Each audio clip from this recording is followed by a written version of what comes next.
Tuan, ada orang lintas sirat setahun lintas sirat.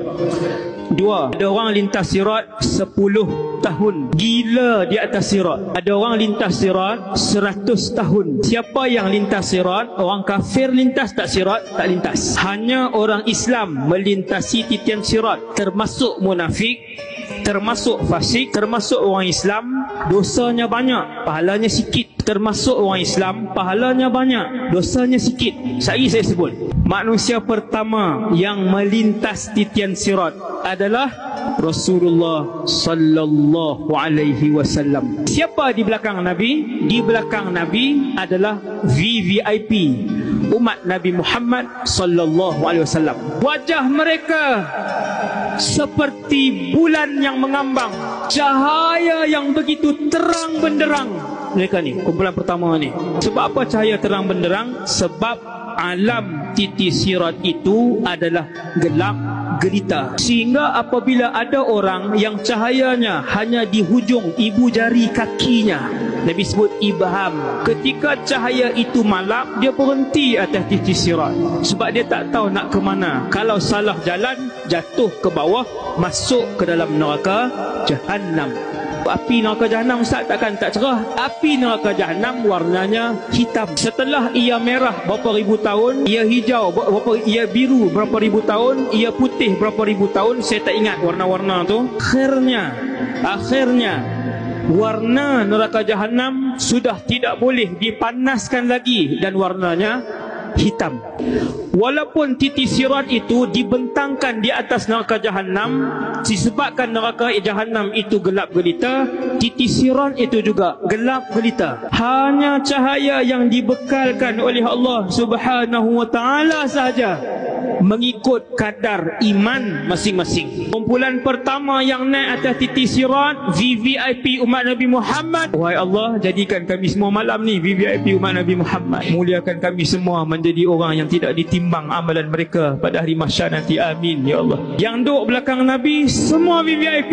Sayyidina Abu Bakar sudah pasti nombor 1. Umar bersusun, ramai. Ada riwayat sebut 70,000, ada riwayat sebut lebih daripada tu. Jangan risau, lebih daripada bilangan itu. Cahaya mereka tak payah tanya banyak mana, sebanyak mana bulan mengambang, begitulah cahaya untuk setiap orang. Kelajuan mereka seperti kilat, 1 saat saja. VVIP seperti kilat yang laju. Nombor 2 seperti angin yang kencang. Nombor 3 seperti burung yang meluncur laju. Nombor 4 seperti kuda yang pantas bergerak.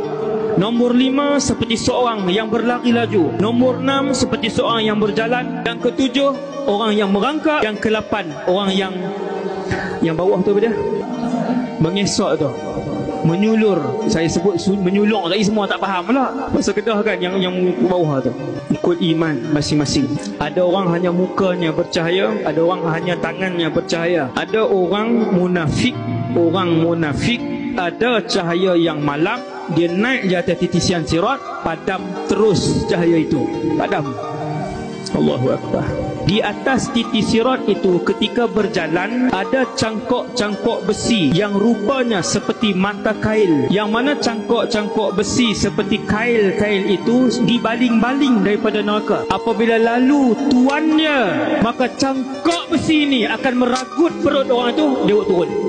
Ada duri-duri yang Allah buat daripada besi mapan, besi penuh. Bentuknya duri kasyauqis sa'dan. Nabi sebut syauqus sa'dan adalah nama pokok. 90% hampir seperti bentuk landak laut. Landak laut kan keliling tu duri, keseluruhannya adalah duri-duri yang terpacak. Duri itulah yang ada di atas titian sirat, penuh. Di kiri dan kanan sirat ada 2 makhluk yang Allah letak di situ. Makhluk yang pertama namanya silaturrahim. Makhluk yang kedua namanya amanah. Siapa-siapa yang dulu Allah bagi jawatan tetapi tidak amanah, takkan lepas titian sirat. Yang pegang amanah, yang pegang tanggungjawab, hati-hati, benda itu disoal oleh Allah. Kamu Perdana Menteri, kamu timbalan Perdana Menteri, kamu Sultan, kamu Menteri Besar, tiap-tiap inci pemerintahan kamu akan disoal oleh Allah Jalla Jalaluh. Dia bukan seronok terima gaji macam tu, bukan. Jawatan itu adalah satu penyesalan besar, wahai Abu Dhar. Dia bukan benda seronok nak pegang. Benda yang menitiskan air mata Umar bin Al-Khattab. Ketika disoal, Umar kata, aku takut nak jawab. Macam mana Allah tanya sepanjang pemerintahan aku? Seekor kuda yang jatuh di atas jalan yang tidak elok pada zaman pemerintahan aku. Binatang, binatang. Kalau buat nanya ke orang, kamu memerintah, kamu buat nanya ke orang. Berapa ramai yang menghantar ibu dan ayah, tak bela mak ayah, jaga mak dengan ayah, tak peduli mak dengan ayah. Berapa ramai yang putus silaturahim, hubungan dengan ibu, dengan abang, dengan kakak, dengan adik, disebabkan harta. Hati-hati, takkan selamat di atas titian sirat. Mesti jatuh, mesti jatuh. Jatuh masuk ke dalam gaung neraka Jahannam. Sampai di hujung sekali ada satu parit besar, Nabi namakan Qantarah. Nak masuk syurga dah habis dah titian sirat. Ada lagi parit. Di dalam parit itulah semua manusia masing-masing akan dihukum di antara satu sama lain. Dia ni ambil hak siapa, dia ni ambil hak siapa. Diselesaikan di situ sehinggalah habis. Tak ada dah dosa dengan manusia, tak ada dah dosa dengan Allah. Yang masuk dalam Qantarah ni parit besar ini, kata para ulama, mereka yang mesti akan masuk syurga. Tu pun Allah nak bersihkan dulu habis-habisan. Tidak ada sebesar zarrah pun kebencian di dalam hatinya. Tidak ada sebesar zarrah pun dengki di dalam hatinya. Tidak ada sebesar zarrah pun bongkak di dalam hatinya. Baru masuk syurga. InsyaAllah kita doakan kita semua masuk syurga bersama dengan Rasulullah sallallahu alaihi wasallam.